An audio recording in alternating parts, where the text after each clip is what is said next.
حضرت انس بن مالک رضی اللہ عنہ نبی صلی اللہ علیہ وسلم سے بیان کرتے ہیں، جو بھی کوئی نبی مبعوث ہوا اس نے اپنی امت کو کانے جھوٹے دجال سے ڈرایا ہے۔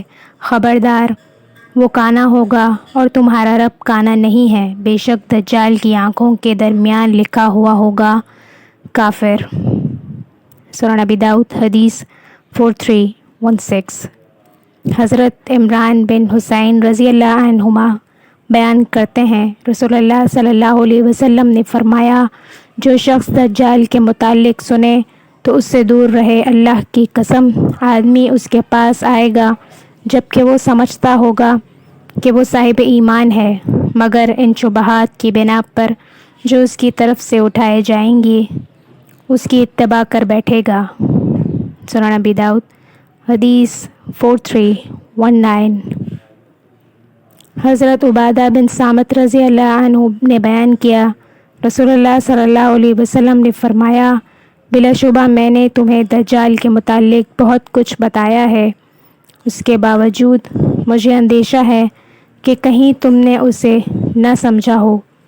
یاد رکھنا، مسیح دجال ٹھگنے قد والا، باہر کو نکلی ٹیڑھی پنڈلیوں والا اور بہت گھنگریالے بالوں والا ہوگا، ایک آنکھ سے کانا ہوگا جو کہ مٹی ہوئی ہوگی، نہ تو ابری ہوئی اور نہ گہری ہوگی۔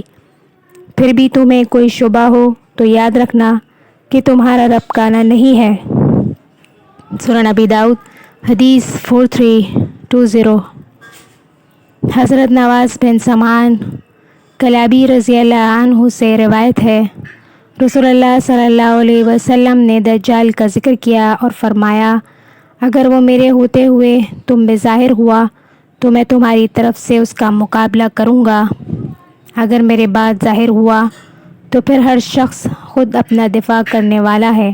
ہر مسلمان کے لیے اللہ عز و جل ہی میرا خلیفہ ہے، چنانچہ تم میں سے جو کوئی اسے پائے تو اس پر سورہ کہف کی ابتدائی آیات پڑھے، یہی تمہارے لیے اس کے فتنے سے امان ہوگی۔ ہم نے پوچھا کہ وہ زمین پر کتنا عرصہ رہے گا؟ آپ نے فرمایا 40 دن، ان میں سے ایک دن 1 سال کے برابر، اور ایک دن 1 مہینے کے برابر، اور ایک دن 1 ہفتے کے برابر ہوگا، باقی دن تمہارے دنوں کے برابر ہوں گے۔ ہم نے پوچھا، اے اللہ کے رسول، یہ دن جو 1 سال کے برابر ہوگا، کیا ہمیں اس میں ایک دن رات کی نمازیں کافی ہوں گی؟ آپ نے فرمایا نہیں، اس کے لیے تم لوگ اندازہ لگا لینا۔ پھر دمشق کے مشرق میں سفید مینارے کے پاس عیسیٰ علیہ السلام اتریں گے، پس وہ اسے باب لد کے پاس پائیں گے اور اس کا کام تمام کر دیں گے۔ سنن ابی داؤد حدیث 4321۔